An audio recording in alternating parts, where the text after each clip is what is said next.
All right, welcome to another Fun with Cars live stream. This is a random Thursday live stream here in the middle of the week, just after a U.S. election that has everyone pretty worn out from election politics. I do have some updates. It's been slow at my buddy's shop, so I haven't gotten too many items to talk about from there. The Oldsmobile engine I've been working on, I've kind of fell off the wagon a little bit because I've had other things going on. But this stream is simply here designed to see what kind of viewership I can get during the middle of the day and to reach out to some of my subscribers from Europe who at this time probably are coming home from work, maybe getting ready to go to sleep for the next day. But I do have some subscribers in England. I think there's some in Germany. And I'm trying to reach out to my European friends, kind of get them involved. If you're here, please say hello in chat and tell us where you're from. I had some videos that I worked on. This was on suggestion from a larger YouTuber. His name is Uncle Tony's Garage. He has just shy of 400,000 subscribers. He puts on a live stream on Wednesday nights, typically, and Sunday nights. Mexican Spec, that's how I met him. That's when he comes on and moderates for me. That's where I met him. So I do have some videos that I worked on this week, kind of poking fun at the election cycle here for the president. We are in the United States. I'm in Western New York. Not New York City. That's 7 hours away from here, roughly 6-7 hour drive at highway speeds. And for those that are not familiar with the geography in the United States or in New York, it's a pretty far distance between things. I know my wife's cousins had a vision when they came to visit Florida that they were going to take a car or rent a car and drive to California for a day or so and then come back. And I don't think they realize the expanse of the United States in terms of driving from Florida to California. That's if you are just driving nonstop, it would be a lot of hours. Welcome, Jasper. Ford Mustang Model A flathead 4 engine with a single barrel carb. Excellent. So do you have a Ford Mustang with a flathead? Because that's interesting. I don't think I've ever seen that combination ever. Jasper, where are you typing from? Where are you in the live stream from? What country? And if once again, like I said, if you are just joining us in chat, welcome. This is a random Thursday live stream just to say hello to our viewers from Europe. It's 1:34 or 1:43 now in Western New York, Eastern Standard Time, New York time, not New York City, different part of the state, same state, different part, but it's a pretty vast distance between here and there. I'm going to put Jasper's comment on the screen so everyone can see it. If you join our chat, please type where you're from. All right, so Jasper likes thinking about different engine combinations for obscure vehicles. So he's got a Chevelle SS with a Cat 3408. Now, I remember a YouTube channel or somebody, maybe it was a TV show, where they took a diesel, a Duramax diesel, and put it in a Chevelle, and they made a lot of power out of it, and they ran it on renewable diesel oil, like vegetable oil, basically, and they were drag racing, and it was kind of a pretty neat concept. And maybe that's similar to what Jasper's mentioning here. Jasper, you still didn't tell us where are you in the world?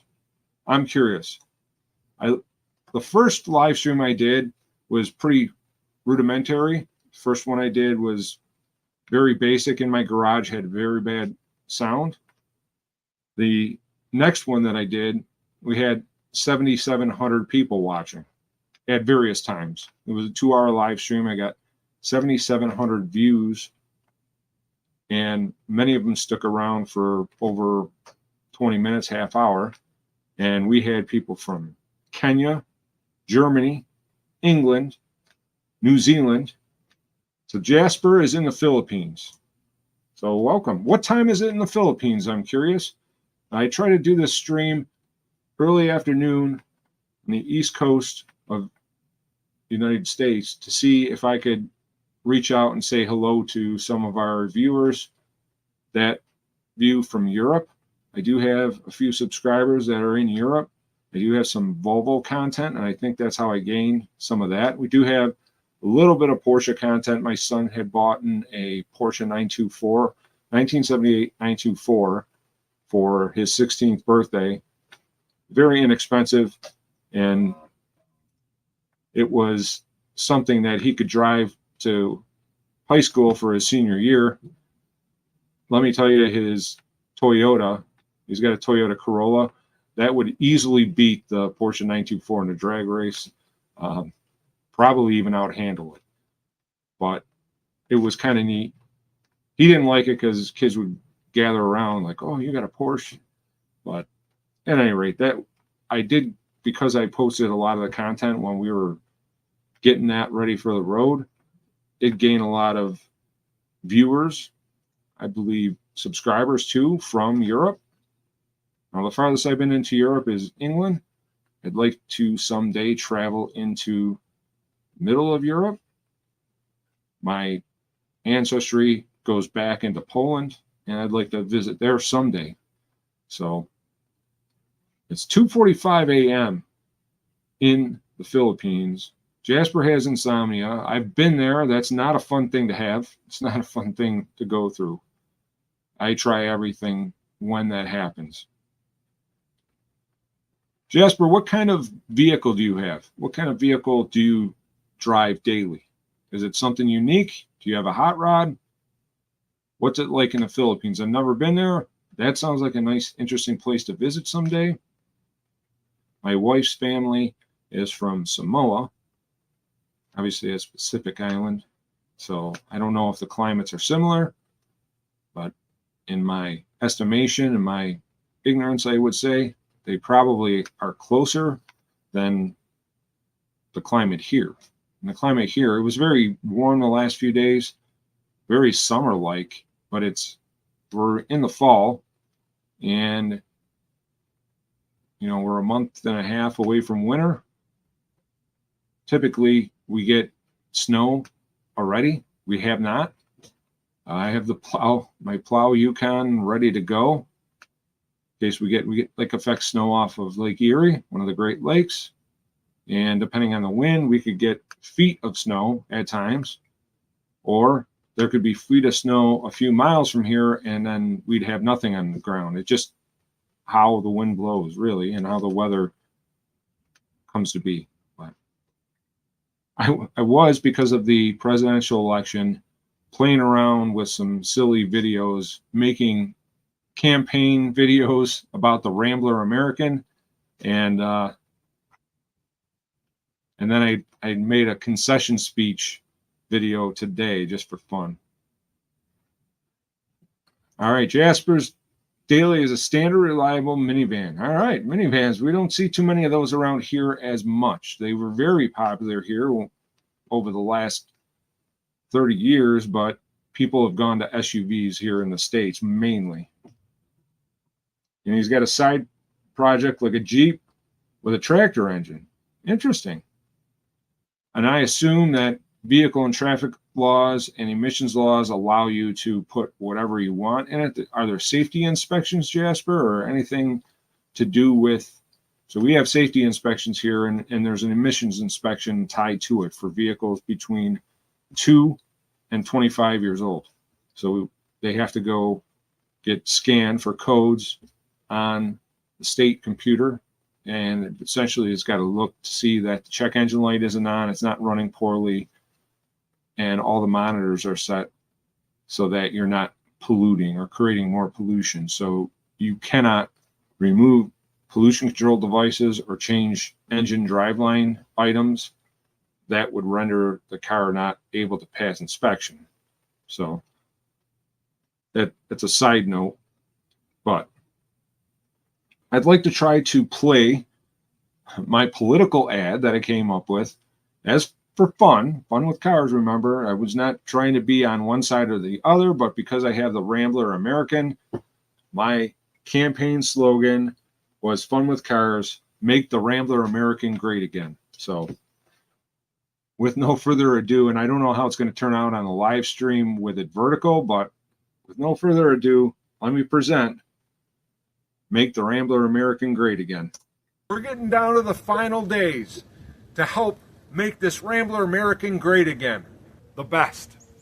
For years, the other candidate has made empty promises. We're going to evict the illegals that have invaded this American. It's not gotten better, it's gotten worse. I'm proudly endorsed by the Certified YouTube Mechanics of America.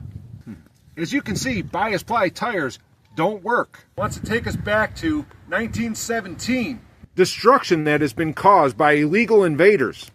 Running bias ply tires that have gone flat because the fender was left open here, but as you can see by the damage and destruction, there's more failed protection. My vision will get rid of all these years of abuse and corrosion. Left-hand threads and the right-hand threads together as one. To start, we're going to remove all the left-hand threads. It's going to be great again. These are the greatest magas ever installed on a vehicle. Some have accused this candidate of breaking many vehicle and traffic laws, but we know that's all just made up. Some want to make you believe that this is a black Ferrari, but we all know that this is a red Volvo.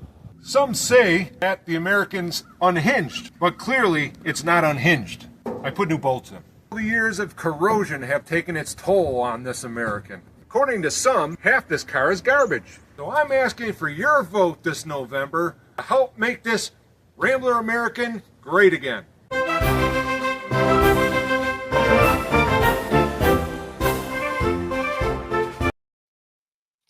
So that was my political ad for making the Rambler American great again. It was a play on Donald Trump's Make America Great Again campaign, where everyone wears red hats and whatnot.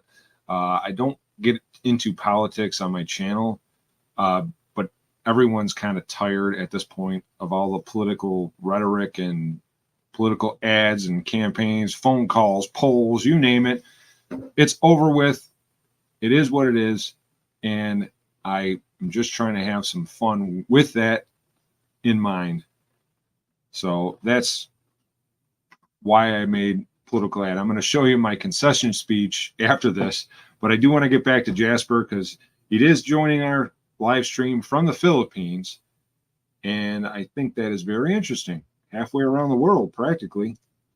But Jasper says, we're near a volcano off-road site, so registering it would be somewhat unnecessary. So he's referring to the Jeep that he's got that is a fun vehicle to go off-roading with. It has a tractor engine in it. I don't know out of what kind of tractor it came out of, but I'm assuming where Jasper is, it must be somewhat rural. Obviously, he's by a road that has from a volcano or was formed by a volcano, which is completely foreign and I can't really comprehend it. Where I'm at in Western New York, we have varying, we do have some mountain regions in Western New York. We have the Allegheny Mountains to the south of us. We have Lake Erie bordering us to the kind of the north of where I am. North, actually more to the west, sorry. Lake Erie, and to the north of us is Lake Ontario, and in between the two is Niagara River, which flows over Niagara Falls. And I'm about 45 minutes from Niagara Falls. So in terms of a map of the world, and for those outside of the United States who I'm hoping to reach today in this live stream, that would be part of the Great Lakes freshwater system, and most notable in the world is Niagara Falls. The other thing, because I'm basically part of the area that's part of Buffalo, New York, most famous thing from Buffalo would be buffalo wings. So if you had buffalo wings or chicken wings from around the world, they were invented here in Buffalo, New York. At the Anchor Bar, the hot sauce that they typically use on them is red hot sauce made by Frank's. And that's your world history lesson from Buffalo today. We do have somebody else joining us. He said he was just there 2 months ago. Well, welcome. This is Jeeper, 1969. You were just in Buffalo, Niagara Falls region 2 months ago. Where are you now, or where do you live, Jeeper? I'm curious. I don't have, so normally I can see in the live stream how many people are watching. It's kind of fun to see that. Once again, I get to see people from around the world in the live streams, and I find it fascinating to learn about people, learn about way of life outside of this area, and to reach out and make new contacts, connections from around the world is quite amazing. I mean, this is the digital age, YouTube. It's quite amazing. So Jeeper said that he was in Niagara Falls. So welcome. I hope you got to see Niagara Falls, Canada. I know I'm in the States, and, you know, we want to be proud of your country, but I think that Canada does a better job with presenting the falls, especially the Horseshoe Falls. And if you got to ride on the boat that goes on the base of the Niagara River after the falls, Maid of the Mist, it's called. It's kind of neat because you go kind of in the, where all the water that splashes down from the falls, it kind of gets onto you. You have to wear plastic, you know, you get wet. It's kind of neat. He lives in New Jersey. And Jasper said that buffalo wings are popular here in the Philippines. So they're obviously very popular here. You know, I don't know, you can't invent chicken wings. I mean, I think, you know, maybe God invented chicken wings, but to have them as a snack or a delicacy at typically a pub or a bar or restaurant that serves them, they fry them and then mix them in sauce, are staple in the area. And how they were originally made was with Frank's red hot sauce and butter or margarine mixed together. So they fry up the wings. The story goes, the bar owners, the Anchor Bar, their son and his friends came to the restaurant bar late at night. They didn't have any food to serve, and they had the scraps from chicken, which were the chicken wings, and they threw them together, fried them, prepared them like that, served them with celery and blue cheese, and that's how the staple was born. At least that's the folklore that I know of. We're all living in the future, Jeeper says. Oh, and Jeeper said he did stay on the Canadian side. So once again, I'm not, they have done a lot on the American side since I've been alive and been visiting there. The only time we typically go to the Niagara Falls region is if, and it's only 40 minutes drive from here. I worked in Grand Island, which was like 5 minutes from there for a while. And the only time we really went to Niagara Falls is if we have friends and family come in from out of town. Obviously, we want to take them to the Niagara Falls region so you get to see the falls, you know, one of the 8 wonders of the world. Jasper says buffalo wings and beer. I think those go hand in hand, quite honestly, although I'm not a big beer guy. That is kind of the staple. Beer must be ice cold. Yeah, in Europe, they serve beer room temperature, I believe. At least that's what I learned in German class 30 years ago. I took 5 years of German, barely can speak it, but I can swear at people. That's about it. And Jeeper, I'm going through the comments because I'm very interested in hearing from everyone. So we got the Philippines and New Jersey in the house. So nailhead V8s, they still exist there. They are fairly rare. Buick nailhead, I'm assuming you're talking about a Buick nailhead. They were, I would say, more common from the muscle car era. I grew up just after the guys that were hot rodding muscle cars were, street racing and whatnot. So, would see them, but it's not, I think that's kind of been taken over by, you're looking for affordable power. Everyone's gone to the LS platform from the small block. So I grew up with the small block Chevys ruled kind of the street. And if you had, it didn't matter, even if you had a Ford or a Dodge, you might put a Chevy engine in it because you could build a Chevy small block very cost effectively for not a lot of money and make a lot of power. Now I think it's changed over because all the salvage yards, there's thousands of LS based V8s that you can get. There was a you pull it yard that they charge you $65 and they have another yard pull the engine for you. You could typically buy a running LS version engine for about $200 US. And if you bought the harness and the module from it, had the module tuned, these guys are putting eBay twin turbos on them, or just a single turbo, getting it tuned, and they're making 500-600 horsepower reliably for literally less than $1,000 US, which is pretty amazing. Yeah, small block Chevys, Jasper says, a pretty common engine there in the Philippines. I think worldwide, before the LS was mass produced, small block Chevy kind of was very, very common, no matter where in the world. I know the purists for vehicles, whatever brand it is, like sometimes I play with Jaguars.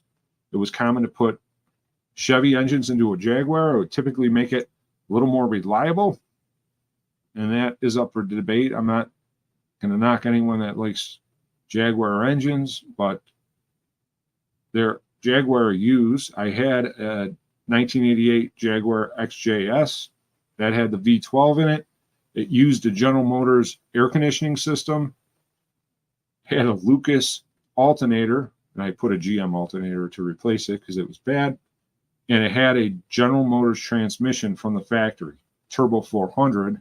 It's a heavy-duty transmission, but in 1988, that V12 made 312 horsepower, which back then was a lot. Now, really not. And those engines were not known to be reliable. So guys would take out the Jaguar V12, and you could put in an LS-based truck engine straight out of the gate and get more horsepower than what the V12 had. And it would probably be 10 times more reliable. That's my opinion. Some others might disagree, but in my opinion, to make a Jaguar engine like a V12 reliable, they had a lot of things that were known to be less than perfect. You would have to spend thousands of dollars and a lot of time. And that I have neither of. So Jasper's saying that small block Chevys common engine, mostly from buses and medium duty trucks, right? Because the small block Chevy was a workhorse engine.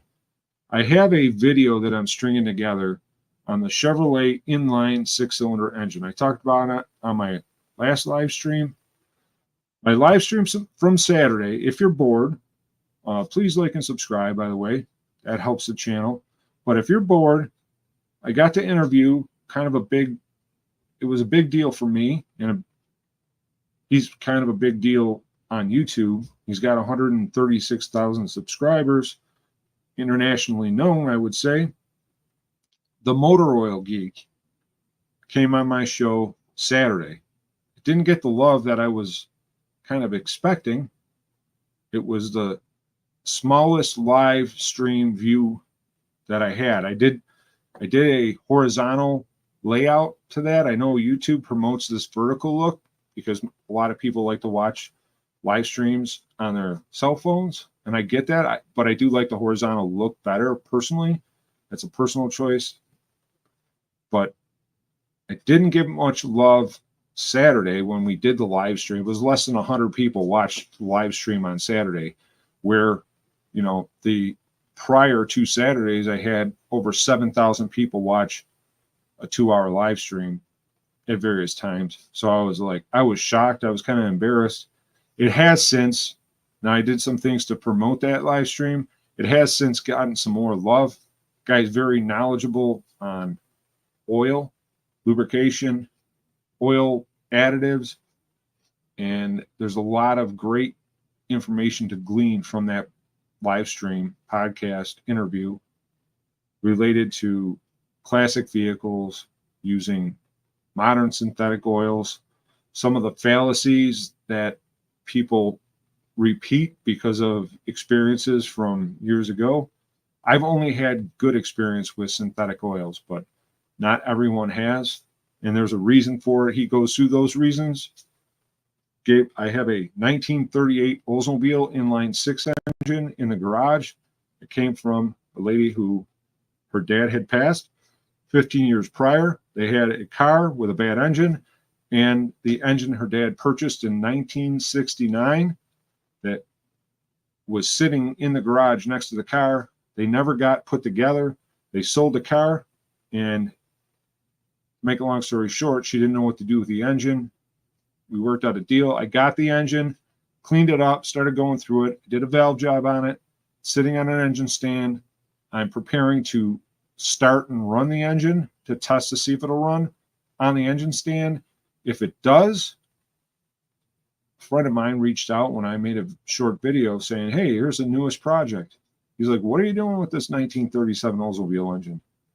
I gave him the story. He's like, you're never going to believe this. My uncle has a 1936 Oldsmobile that has been waiting for an engine since 1962. And it's 100 feet from me. I couldn't believe it. I've known him for over 30 years, and we've never talked about it. So if that engine runs, most likely we'll be putting it into his uncle's Oldsmobile, and kind of, I think, a cool story for two families to, you know, his uncle is 83, get to see his car run again after how many years? And Becca, whose father passed, you know, they kind of have a memory, living memory of him in that, kind of like a heart transplant we talked about, with that engine going into my buddy's uncle's car. So I'm going to get to Chad here. So Jasper is asking, what is the biggest displacement 4-cylinder gas engine in the U.S.? I don't specifically know the answer to that, but I would have to guess it's approaching the 3-liter mark. Just because, you know, 2.5, 2.4, those are very common, but I thought maybe Chrysler made some larger 4-cylinder engines in line. What do you see around you, Jasper? Because maybe, you know, I can learn some things too. I'm not, my son would know the answer to that question because he studies every engine transmission combination from every vehicle, probably from the 50s on up. That's his thing. He'll tell you what a car came. If you said, what engine did a 1988 Nissan pickup truck come with and what transmission? And he would be able to tell you off the top of his head what engine transmission combinations they came up with from way back then. That's just not my thing. I apologize. I want to take a look at one other thing while I have everyone on here. The one thing that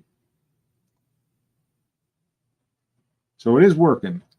So I got live stream. We got 55 viewers right now, but it only shows 16 views, which is an interesting thing about YouTube. The views and the live viewers don't match. and it's exact opposite of what I thought it might be, where we would have more viewers, unless that's the number. It's just transposed, or the way they word it is odd. But I wanted to see in the middle of the week on a random live stream where I don't have, I didn't promote it or anything. I just like said to myself, hey, I'm going to get on there and do a live stream, reach out to some of my friends in Europe and around the world, see if anyone joins us. Obviously, we got some. It was just a test of the system. So if you're watching live, please click like. And if you haven't subscribed, please, I ask for your subscription. That helps out a lot, helps the channel out. The other thing I wanted to do is play the other video related to the presidential election cycle. And this is my Fun with Cars, Make the Rambler American Great Again concession speech that I just published today. It was kind of a fun project. I used some AI help with this. I edited it down forever. So I'm going to play that quick. Tell me what you think of it, all right? Here we go.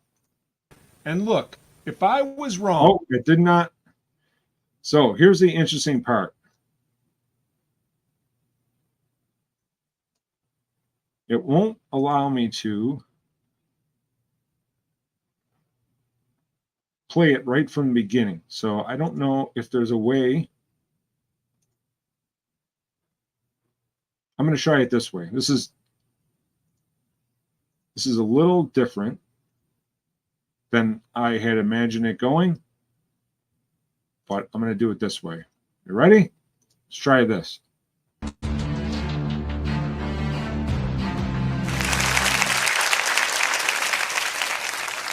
Well, folks, this is it.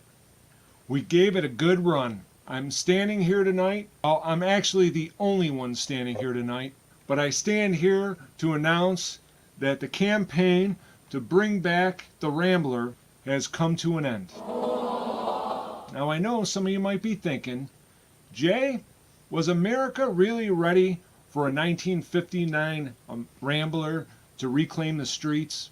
And to that I say, apparently not. It's clear that the American people do not have the taste for manual windows, vinyl bench seats, and a top speed of 62 miles an hour. They said, Jay, why do you even want to bring back a Rambler? Because America needs a car that you can fix with duct tape. A car with a charismatic smell. And that, my friends, is the Rambler. And look, if I was wrong, then I don't want to be right.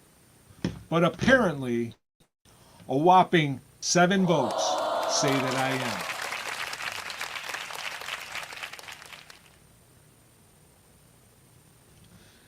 I want to thank my campaign manager, Kevin, who put his heart and soul into those memes about crank start engines. I want to thank my mother, who's been saying for years, Jay, no one remembers the Rambler. And I think it's safe to say she was right. To my opponent, who ran on a platform of reliable transportation, I say congratulations. But just know you may have won the votes, but we won something much more valuable, the moral high ground, and a lot of junkyard loyalty points.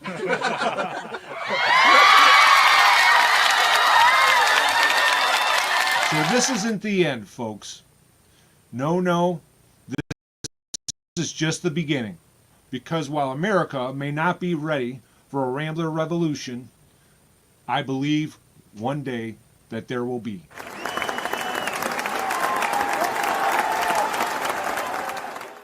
Paid for by the committee to bring back affordable beige cars. All right, so that was my fun with the presidential election in the United States. Everyone gets pretty tired of hearing all the political ads, the rhetoric, the speeches, the ads, everything, morning, noon, and night on the radio, TV, phone calls, pollsters, you name it.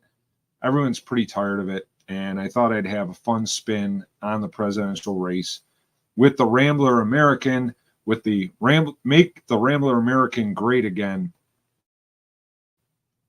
So that was my fun. I tried not to, steer on one side of the aisle or the other, because I don't get political on this channel, but I did want to tie that in because it's ingrained in everyone's mind this time of year and this year specifically. So anyways, I hope you like my presentation of my 2024 campaign of Fun with Cars, Make the Rambler American Great Again.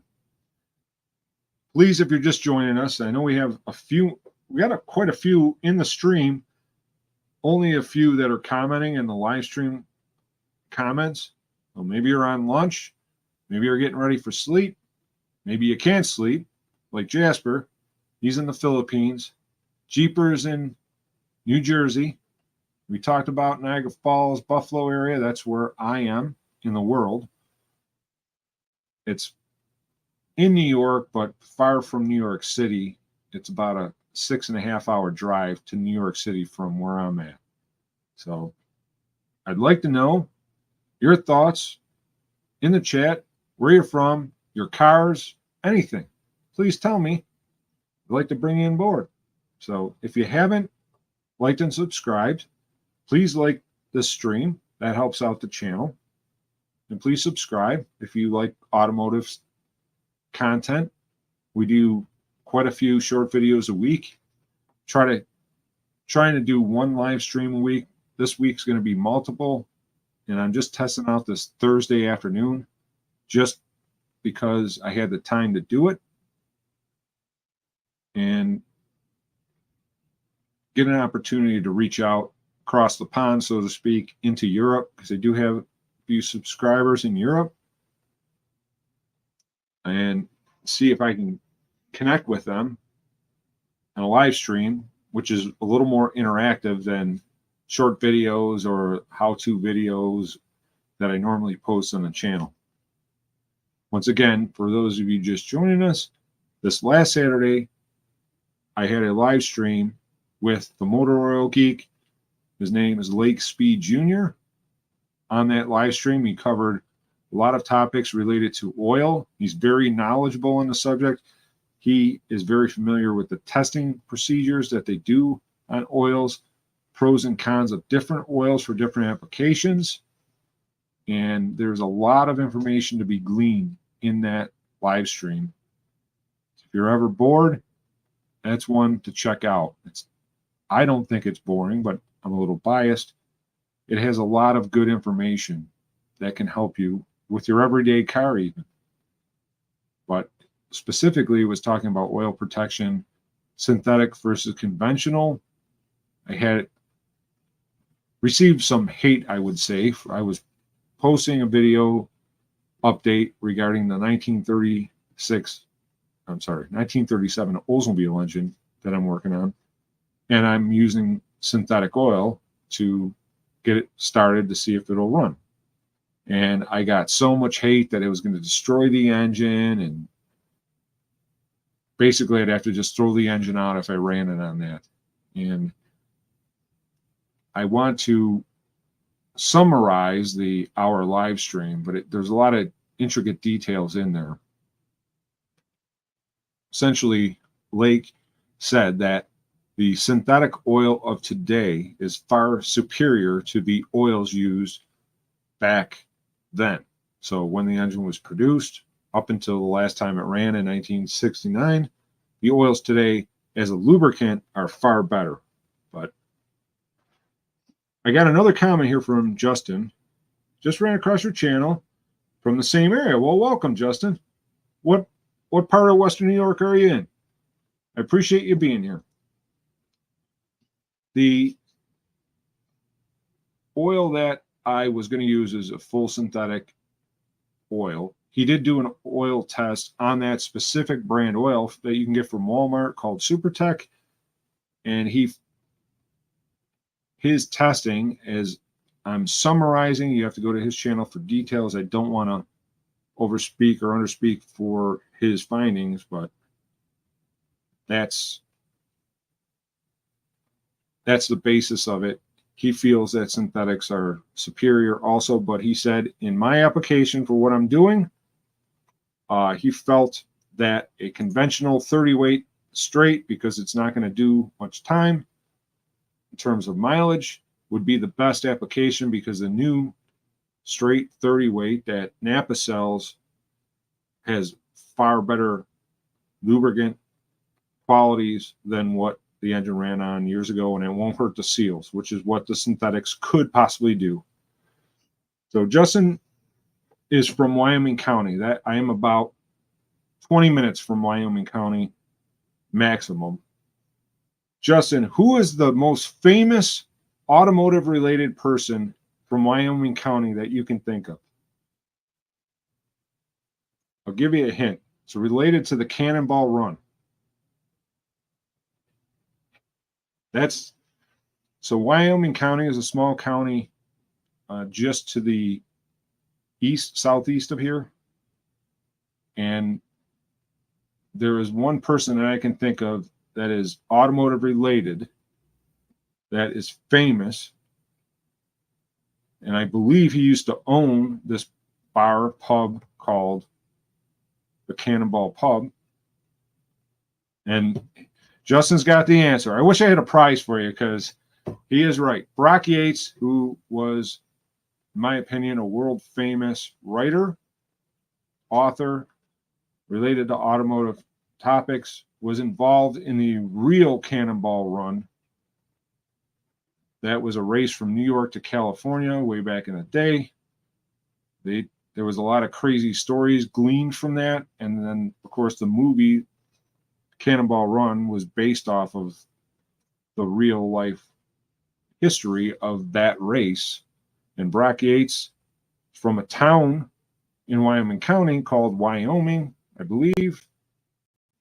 And he was the most famous, in my opinion, automotive related personality from that area.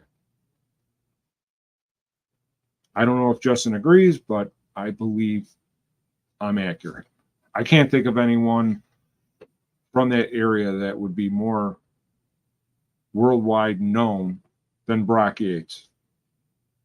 I thought that Brock Yates passed away. Correct me if I'm wrong. But I thought he had passed. I don't want to give, I don't want this to be a Scotty Kilmer, who is also from Western New York. He dies every other week because he's always posting videos with RIP. I don't want to create a false he's dead kind of thing, but I thought that he died.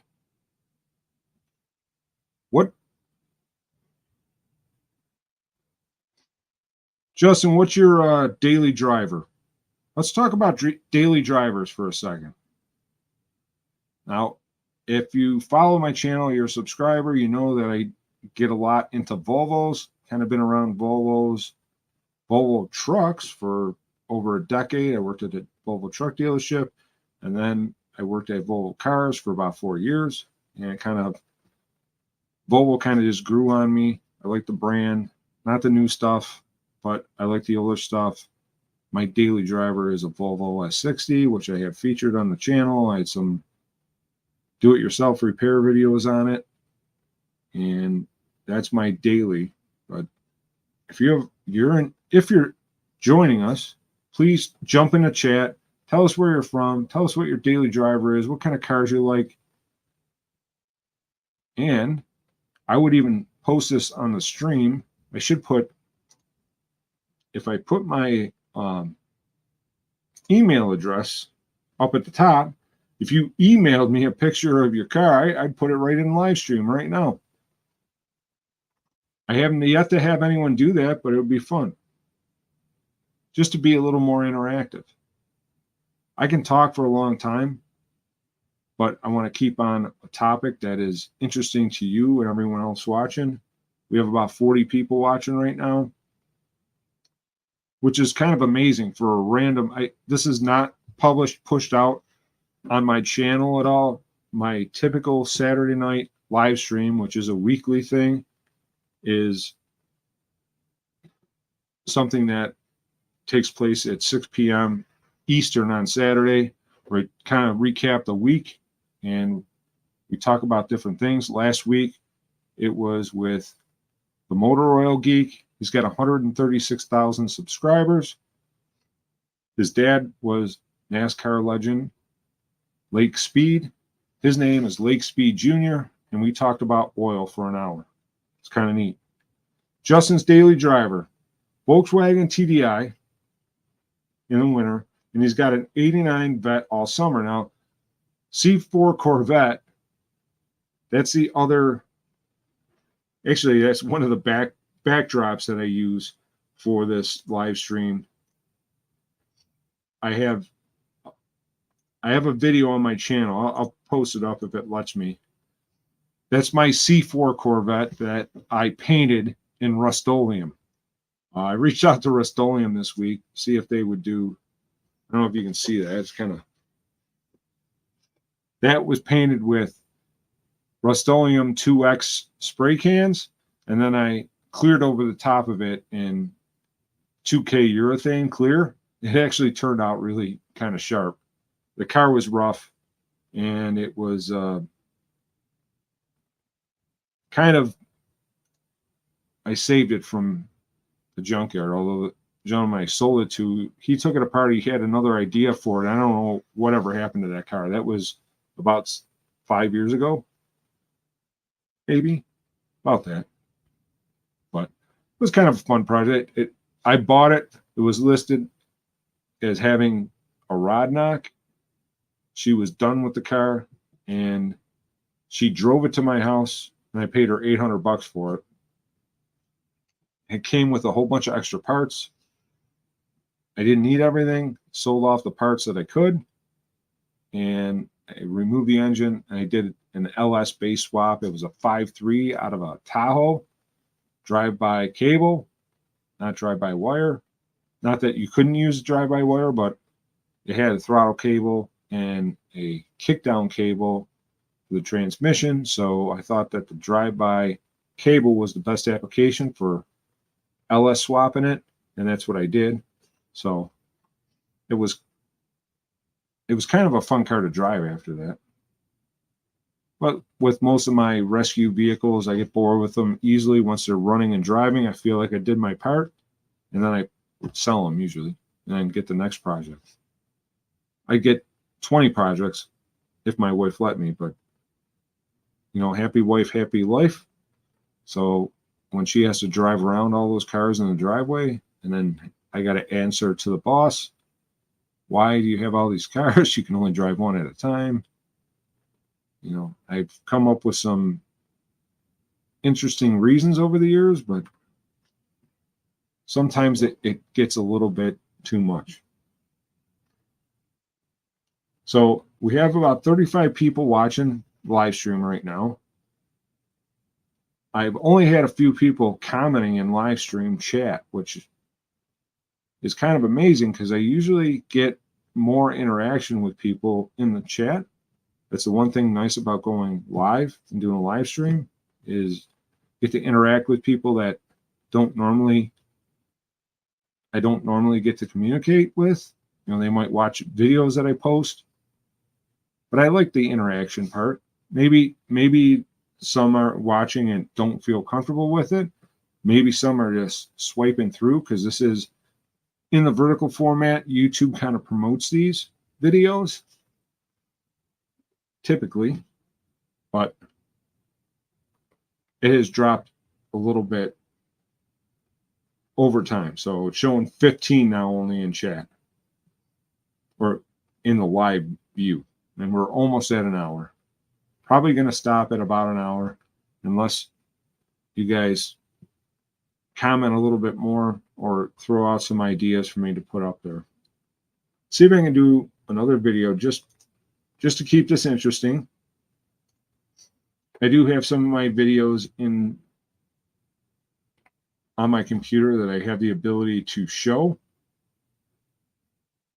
This is another project that I did this week. This was with the CapCut software that I use, and it was a narration from an AI person. It's not real. It's not a real person, but I thought it came up pretty How are neat. you doing? Hey there, fellow humans. It's great to see you again.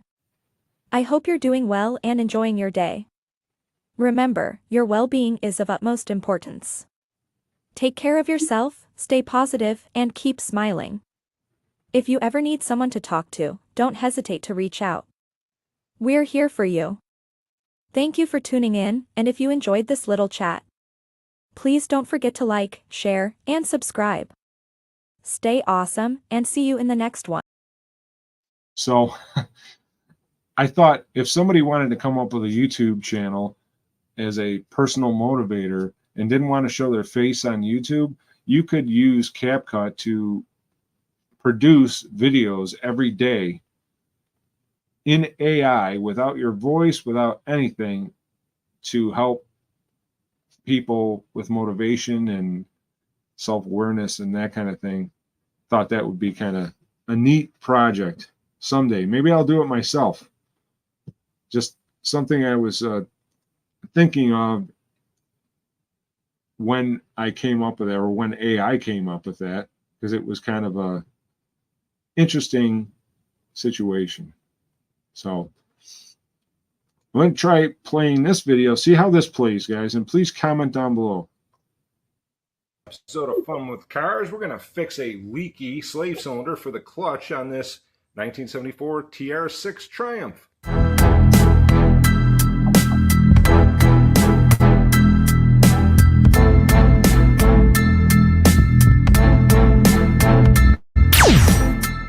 Appears to be a brand new unused slave cylinder that came with the car. It's got a little corrosion on it from sitting in the glove box, but we'll clean it up and we'll install it. You can see by that spot on the floor, the old slave cylinder has been dripping, causing problems getting it into first gear. So that actually happened again. Flora had called me and we actually put in slave another cylinder that's leaking. slave So cylinder in it. we're going to take that clevis pin out. We're going to take those two bolts out, and we're going to take that hose off. Why does it look like somebody spaced it? I don't know. We'll get that out and we'll put the new one in. Took the cotter pin out, and that clevis pin, after shaking and manipulating that rod a little bit, slid right out, or sliding right out. Take that out all the way. Basically, you just pull this out, and this will come down eventually, somehow. There we go. Wasn't very happy, but it came out. We're taking these two bolts out here. There's bolts and nuts. There were washers in here. I think somebody shimmed this forward to give the clutch more throw because they were having a problem. Assume that's why there was a master cylinder or slave cylinder in the car when I got it. So I broke the line free with when the bolts were still connected. That way I can just spin this out. And when we get it unthreaded, we're going to let all that fluid drain out of it too, because we're going to put fresh fluid in. The forums, they suggest the silicone fluid, which I think is probably a good bet. But I don't have any silicone fluid, so there's never time to do it right. There's always time to do it over. I have fresh, brand new brake fluid. That's what we're going to use. That's what it had in it. So we're going to put in it. I'm going to drain that out.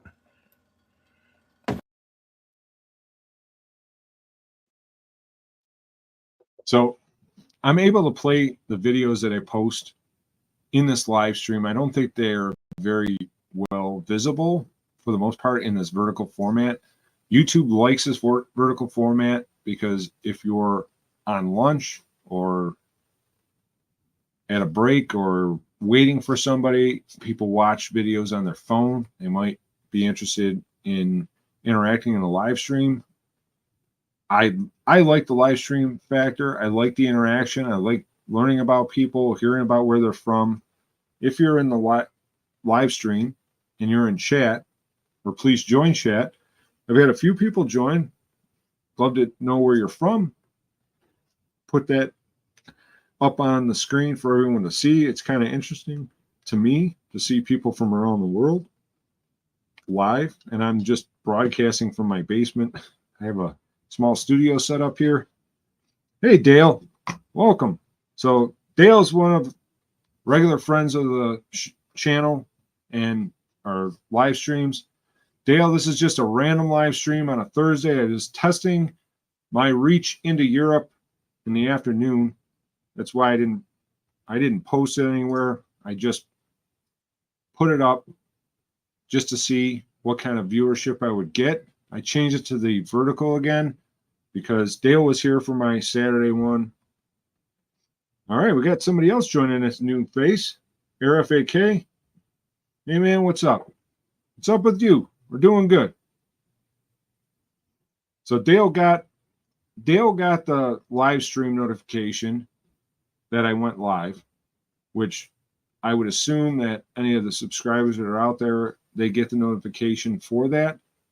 And once again, I was not planning this. I just had some time today. I was like, I wanted to try to reach out because I do have some subscribers from Germany, I think Sweden, pretty sure England, and I wanted a chance to maybe reach out into that market and get to see them and talk with them. So RFAK asks, am I a mechanic? So I always say that I know enough to be dangerous. I've been working on vehicles in various capacities since I was young. I was a service manager at a dealership and been around cars and mechanics my entire life. So I always said that to keep my base knowledge of vehicles, I've always been hands-on working on them, but I don't pretend to be a know-it-all. I know what my experience and truth is, and it's not the same for everyone. I work with some really, really talented technicians, and I work with some that pretended to know everything, but I could tell that they just didn't have the mechanical aptitude. So it is what it is in terms of that. Am I a mechanic? I would say I work on cars, and hence the channel Fun with Cars. But I would not say that I'm an expert by any means. I don't claim to be more knowing than I am. I learn something every day. And I think in the automotive field, especially now with technologies that are employed in vehicles, I think that's the only way to be. So, Dale, he's in Wyoming County, New York, not far from me, actually. And we went over the most famous person, automotive related, from Wyoming County. And there's a town of Wyoming in Wyoming County. It's Brock Yates, better known from the Cannonball Run series. He was an author, a writer, magazine writer kind of guy, and was involved with the original Cannonball Run, like the actual race that took place from New York to LA, but was involved in the movie. I think he made a cameo. He was from Wyoming County, and specifically he had a bar called the Cannonball Pub, not far from New York International Raceway Park, which is a quarter-mile drag strip in Leicester. There's some variations on the way people pronounce it there versus how I pronounce it. Right around the corner from there, he had a bar restaurant called the Cannonball Pub. So, RFAK, where are you? Where are you in the world, sir? I'm curious. I'm curious how far the reach has been. I did have somebody visit from the Philippines. I appreciate that. I don't know if he's still with us. That was Jasper. I'll put his comment back on, just showing where he was.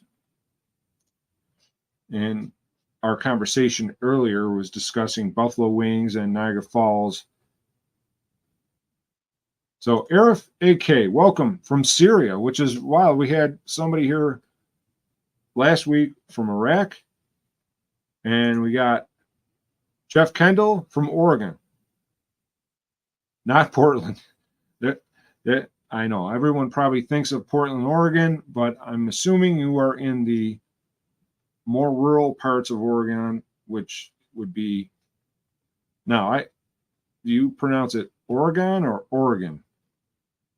Because that's another thing. We're talking pronunciation. There's a town not far from us, and two different people pronounce it two different ways. Just like the town of Pulaski, New York. Now I pronounce it Pulaski, but my wife pronounces it Pulaski. So, and Jeff Kendall pronounces Oregon. All right. Not too much different. Arif, nice to meet you too. Arif, what kind of vehicle do you drive in Syria? What are the popular brands? Toyotas are probably very popular in the Middle East, it seems to me. Now, I've never been to the Middle East. I would love to visit the Middle East someday. As far and farther into Europe. The farthest I ever got in the world.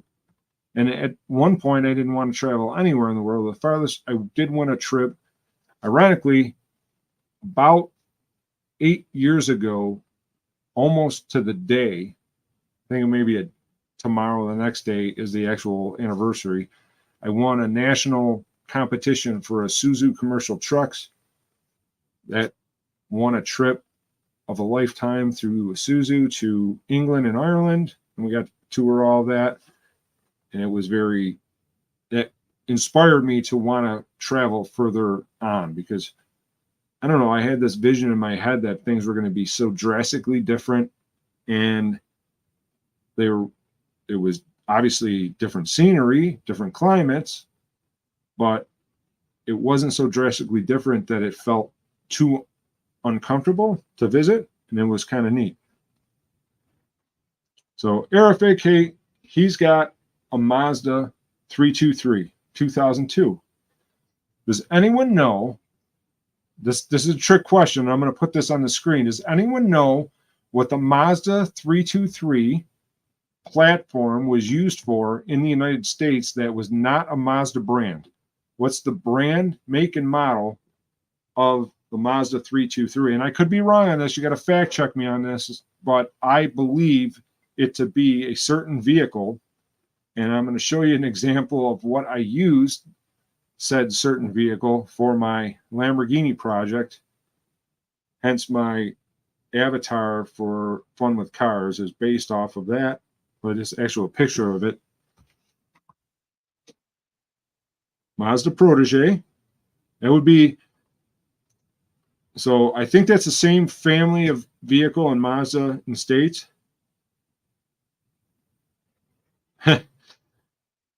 JR, welcome.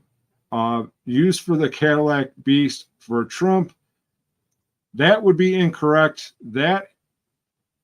So the Cadillac Beast is built on a medium-duty truck platform. I was familiar with medium-duty GM trucks. I worked at a truck dealership, and we had GM up until the time that they went away, sadly. But that was, yes, the Beast is based off of a medium-duty truck platform. And I know, JR. I'm glad you're having fun. That's the whole idea behind this.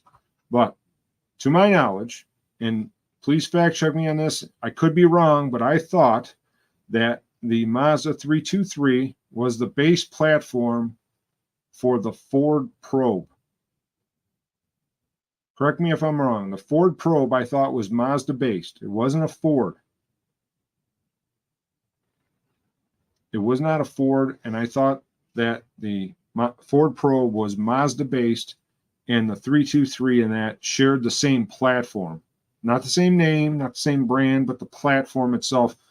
We're talking world cars because a lot of manufacturers most of the manufacturers throughout the world, Toyota included, GM, Ford, they have subsidiaries and companies that they work partnerships with. If you remember the Geo platform, that was meant to be in the United States to kind of compete against the foreign competition coming in that the big three didn't make vehicles for. The Ford Probe, I thought, was based on a Mazda, and I want to show you real quick. I do want to get back to Jeff. Jeff, I'm going to get to you in a second. I do want to post this up while we're talking on the subject because I thought it was relevant. I thought I had a picture of it. I don't. Well, I apologize. I'm going to change the picture in the background just for fun. This is from California when I was at Jaguar Land Rover Electrify the Pace training on the EVs and that launch of the Jaguar I-Pace.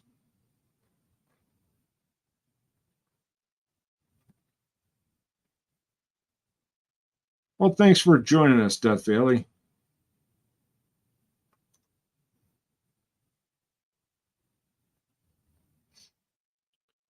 So Jeff said his Cadillac's a beast. What kind of Cadillac do you have, Jeff? I'm curious. And Dale fact-checked me on Siri, and he said that I am correct. So on my, if you look at my avatar for the channel, it's a green car with the doors up. That is my Lamborghini. It's not a real Lamborghini. That's an actual Crown Victoria that I cut apart. I cut the welds on the frame to the rear hoops. I shortened the frame in between the wheels to shorten the wheelbase, welded it back together, and then I took doors off a Ford Probe, and I cut the doors and door frames essentially off the Ford Probe, and then that was the basis for the two-door. That's the basis for the two-door coupe that I turned my Crown Vic into for my Lamborghini-inspired project. So, and oh, just got a 2010 CTS V. Now that's a rocket ship. I had a CTS in 04 that had a 3.6 in it, and it bent all the valves. I fixed that and drove it for a little bit before I sold it. And that car, that's the high feature GM 3.6, which is not that good of an engine, but that car was quick. But the CTS V, that's a rocket ship. So RFAK, do I know how to tune an ECU? So sadly, I don't know how to, and I haven't done it personally. When I did the LS swap for the Corvette, I sent the ECU out to somebody with HP tuners, whatever it was. And they program it with what I needed for specs because they had everything pretty much phone stock. They update the software and they send it back, and then it's plug and play. And that's all I needed for my application. There is guys around here that do it and have the software, and they can tune it on a dyno. If you had something that was heavily modified or performance-based, that might be a little bit more.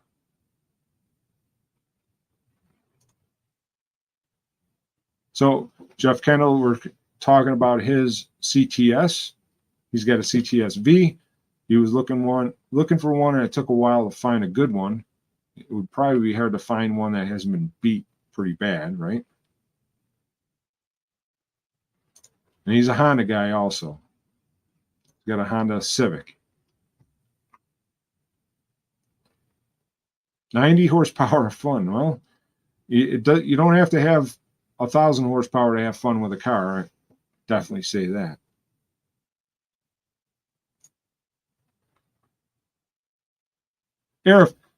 RFAK, this question is for you, sir. I want to know how big of a platform YouTube as a whole is in Syria. Now, my knowledge of the Middle East is not very deep. knowledge would be based off of television, news reports, that kind of thing. What is the general landscape in terms of YouTube, social media in Syria? What, I don't want to get into politics, but what does it look like in terms of being able to look at content? Now, my channel is based off of, usually do-it-yourself stuff. I'm curious about that, if you're still with us. In the meantime, I'll get back to Dale. Dale's first car was a 78 Honda Accord. Burned a valve in it. I actually saw a burnt valve.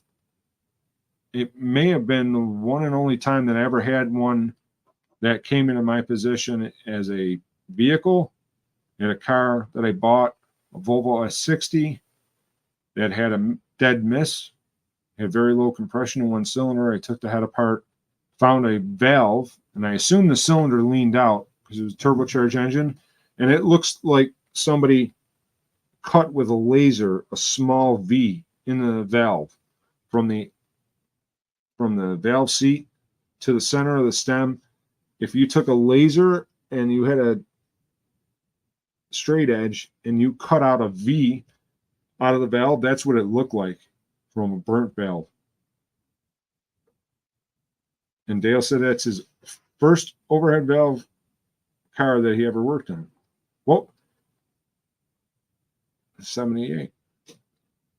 Now, I have looked at some of the old Hondas on Bring a Trailer where they have cars from around the United States, and coming from California, they do pretty high dollars. And the Hondas that were known for reliability and fuel efficiency, they were pretty clean out that way. You get into Arizona and the West, they don't have the salt and humidity that we do here in the Northeast, and those cars tend to stay pretty well intact, with the exception of rubber seals and gaskets and stuff like that. And Dale said that it was the first overhead cam engine that he had worked on. Yeah, I would agree with that, Jeff. The prices that I saw on Bring a Trailer for Hondas of that vintage, once again, you have a lot of the baby boomers retiring. Those are the cars they had when they were younger that they remember. Now they have retirement money they can play with. That kind of drives the prices of those cars up. Talked about a little bit on my other live streams. Dale would probably remember. I remember my brother's friend's dad had a shop they worked at. They restored Model A's, Model T's, and it wasn't uncommon for, in the 1980s, now we're talking, people spend $50,000 restoring a Model A, Model T. Now you can buy them all day long for 10 grand, probably with the same restoration from 30 years ago, but they're pretty much, in my opinion, showroom or closest showroom condition. Run and drive. Maybe they don't run because no one's driven them in a few years because they're not exactly fun to drive, but Model T's, Model A's, you can get pretty much cheap on the down low. There's two Model T trucks on Marketplace right now, not far from me, and he's selling for a couple grand. One was for like $800. He's kind of waiting. He's set up on Marketplace almost like a bidding auction. I don't know how to describe what he's doing, but he's waiting till the 20th before he gets whatever the best offer is, and that's what he's going to sell them for. So I'm kind of holding on that. So Jeff Kendall mentioned that the old Hondas can be worked on and not cost a house in Ohio. So that's a different saying, but yeah, the older Hondas were a little bit more utilitarian in terms of ease of maintenance and working on it. Obviously, all the manufacturers went to not all, but most went to dual overhead cam, multi-valve per cylinder engines, and the amount of technology and the ease of repair has subsided into it's more advanced, more involved, more time to work on something. So it's not as easy to fix or use, work on, build, mess with vehicles of that vintage. So I do want to check. So I have YouTube pulled up on my live stream, and I'm running this off of StreamYard. The two numbers don't match. So the amount of people watching the live stream at this particular moment versus how many people are watching on YouTube, the numbers don't exactly match. That was one of the tests I was doing this live stream for. We're approaching a few more minutes. Actually, been live for over an hour, so probably go for a few more minutes, and then we'll hopefully see you guys on Saturday. Saturday, I do my live streams at 6 p.m. Dale's usually always there. I appreciate him being here today on a whim. This is just kind of a whim. So hopefully we'll have some more new stuff to share with you. I can share another quick video. And I tried lining these up beforehand, but what happens is it starts playing, and once you play it, if I go to revisit it, it's wherever I stop the video, that's where it continues playing from. So that's something that I'm not familiar with how to fix so that it goes back to the beginning when I pull it up. So I made a short video. This is on the Triumph radio. This is Flora's Triumph. I bought the car from her dad's estate, got the car running, fixed up. She wanted it back and bought it back to keep it in the family, which I thought was awesome. And before she took it, her dad never had radio. The factory radio from this 1974 Triumph TR6, and we're going to put in this Amazon retro-looking Bluetooth radio.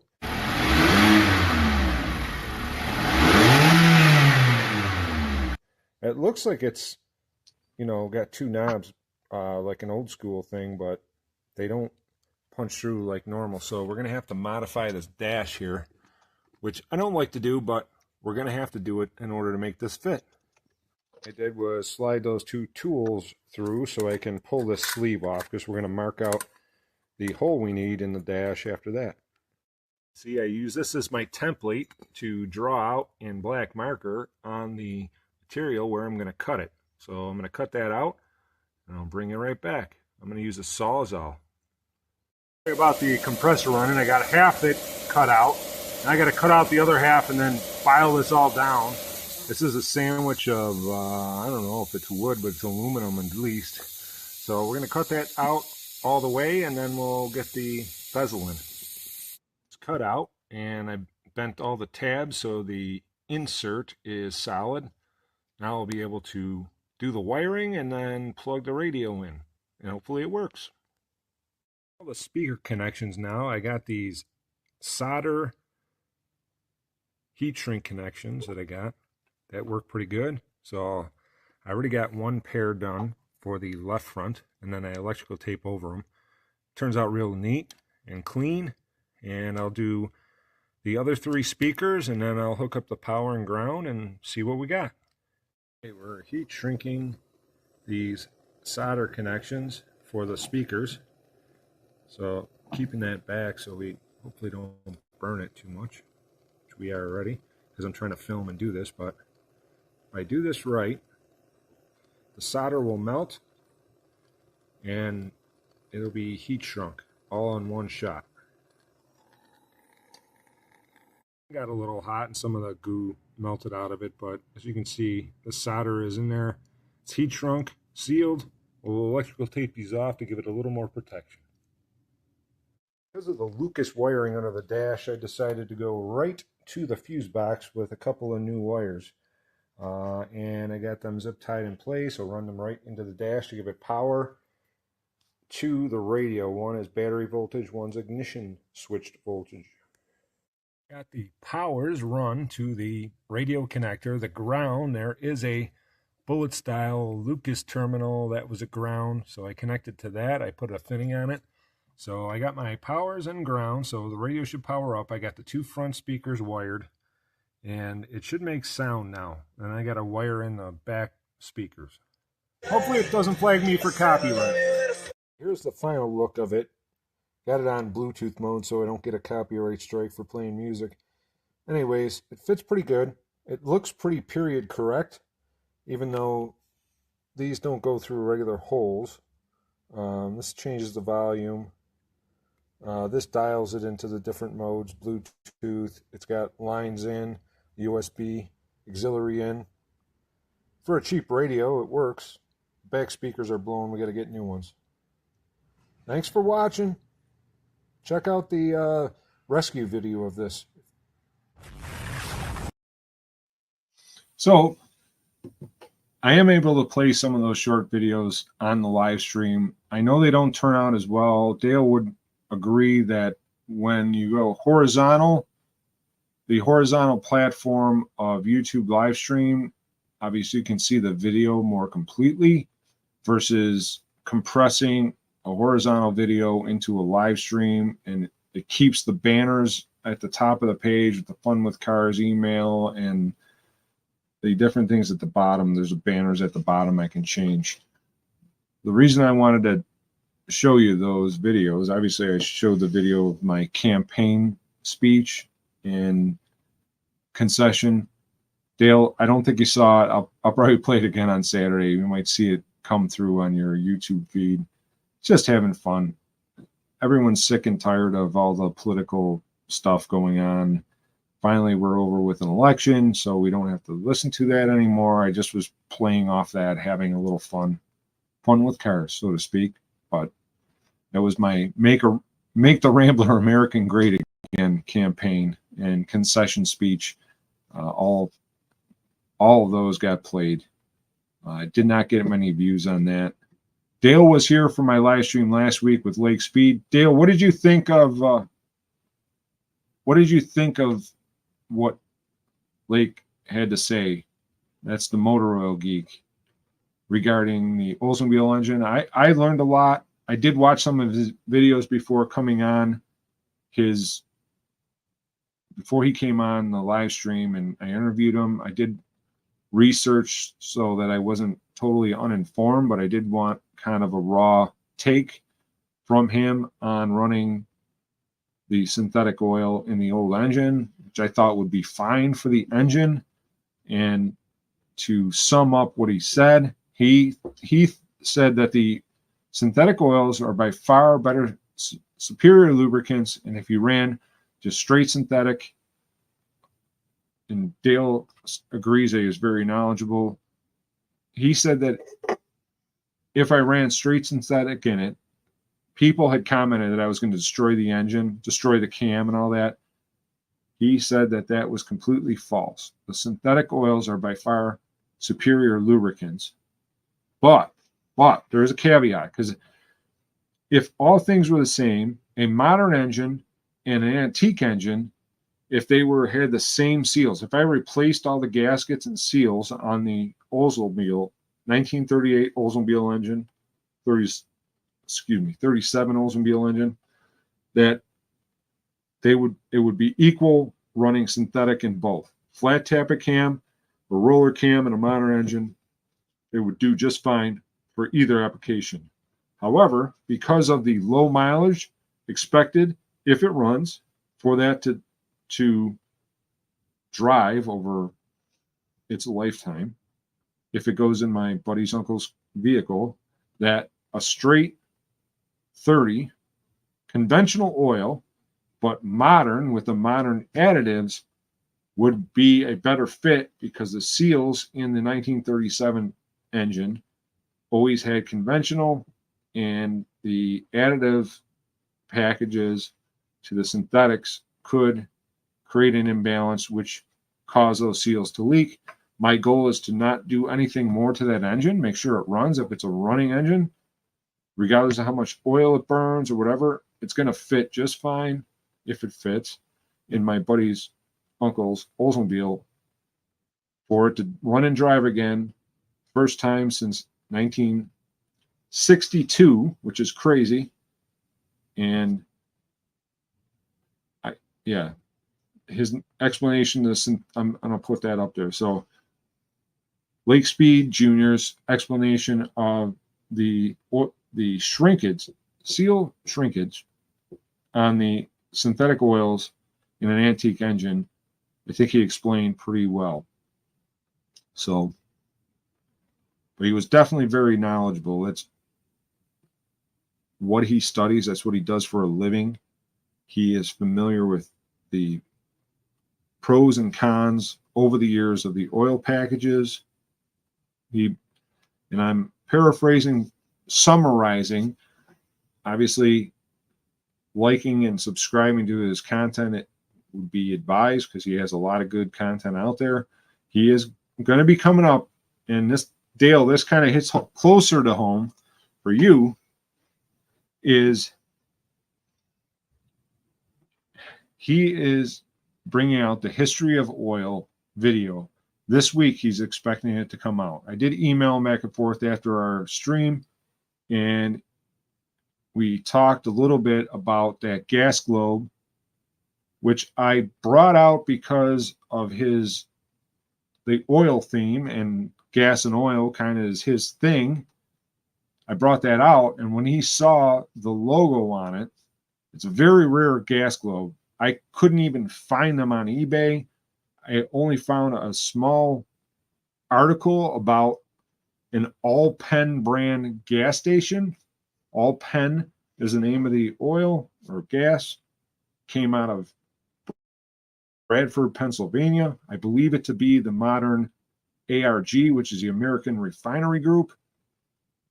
But when he saw that, he kind of lit up, because I believe, and I'm looking forward to his video to see that he videoed the history of oil. I believe he made a trip to the Gas and Oil Museum in Bradford, Pennsylvania, which they had a logo or an advertisement from All-Pen gasoline in the museum. I actually talked to the museum curator. I told him I had that gas globe.